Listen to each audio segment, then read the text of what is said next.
What's going on, guys? It's Lucas from userbet, and today we're going to be going through NFL Week 7 start-sit decisions. And to help us with this, we're going to be using the userbet app to give us the players that we're going to be talking about today.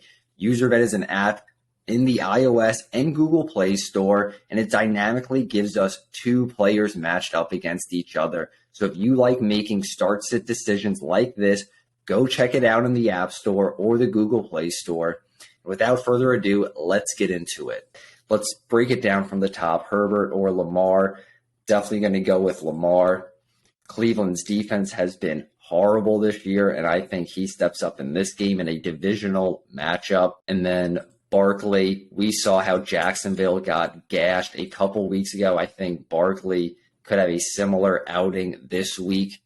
I'm going to stick with Chubb against Baltimore. I don't think Baltimore's D is as good as people are being led on, and Denver has a very good defense, and there's just something about the Jets offense that scares me. I could just see it coming to an abrupt halt, especially against a defense like Denver. So let's roll with Nick Chubb. Hill over Mike Williams. I'm a big Mike Williams fan, but Tyreek Hill is an easy one for me with this one. I'm going to go with Amari Cooper, the number one option on Cleveland. I think this is going to be a high-scoring game, and although I do like Higgins, I just rather have a number one option over the number two, even if it is a better quarterback and better offense overall.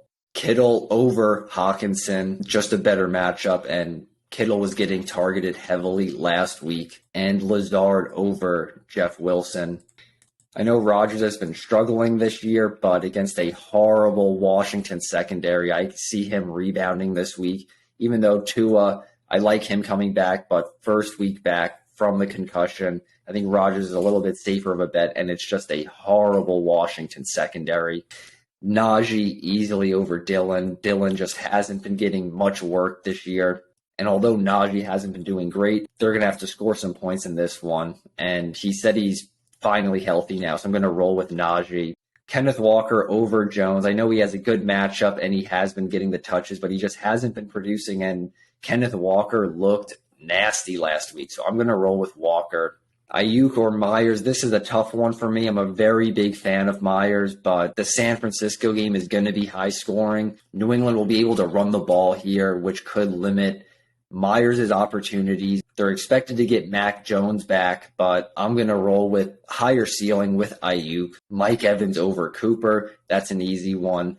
The only thing is, how many points do the Buccaneers go up by before they start just running the ball and grinding out the clock? Gerald Everett, I don't think Keenan Allen's going to play this weekend. He's been getting a lot of looks. Etienne over Jeff Wilson. We've seen his usage increase over the last couple of weeks. So I think he's a very good pick here over Jeff Wilson. And now we have our superflex draft. We broke down this matchup earlier. I'm going to roll with LJ. Eckler over Fournette. With Keenan Allen still out, Eckler's the focal point of this offense, and I just think he has some of the highest upside out of any running back and any player right now in fantasy. Jacobs over Mixon. Houston's run D is awful, and he has been tearing it up. Mixon, he's getting the touches, but he's just not coming through. I do think he eventually turns it around, but Jacobs is the pick here. Kirk over Deontay. He's been struggling recently, but he's just been paid too much money to not get involved. So I expect Kirk to have a bounce back week this week against a bad Giants secondary. Pittman over Sun. Jets defense is good. Sauce has been one of the best rookies, if not the best rookie in the league. So we could see him getting a lot of work on Sutton. So I'm definitely going to roll with Pittman Jr., especially with Tennessee's secondary being very below average. So I think that's a very nice advantage we have there. Another matchup we already broke down. Everett's an easy one for me. Going to go with Lazard over Ayuk. Horrible Redskins secondary. I think this is Rodgers' get-right game. So if he's not doing well, Packers are in serious trouble for the year. Geno Smith or Tua. This is a tough one. Tua coming back from injury. I like how Geno's been playing. I'm going to roll with the safer option in Tua. Really like this draft here. I think there's a lot of matchup advantages we have. I'm going to go with Mills. Fields, I think, is a fade at all costs. And this Patriots defense looked real deal. I just do not think the Bears and Fields get anything going against a Belichick defense. As for Mills, the Raiders defense hasn't been good, and I think he's slightly better than the public perception. I'm going to roll with Mills. Same with Pierce, stacking the Houston players. I don't think the Raiders defense is any good, and they're going to feed Pierce. Just rolling with the touches here. I know he's going to get the volume.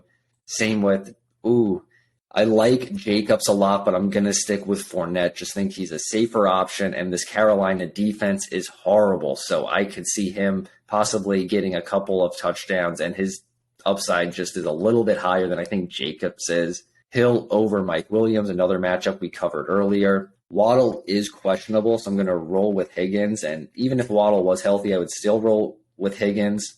Kittle over Hawkinson. Mike Evans. So stacking the Tampa Bay players, which could limit my upside. Just Aaron Jones hasn't been getting it done, and I see Green Bay possibly airing it out a little bit more this week against a bad Commanders secondary. And Jacoby Myers over Wilson. I think his upside is a little bit limited, but he's their number one option. He has a nice rapport with Mac Jones. And if you see at the end of these videos, when we click submit, we are playing against the players we don't select. Not only is this a start-sit draft, but it doubles as a head-to-head matchup. So who you pick is on your team, and who you don't is who you play against. There you have it, Week 7 start-sit decisions. If you guys want to make decisions like these, go check out userbet in the App Store or the Google Play Store. Good luck with your bets this weekend, and we'll see you next week.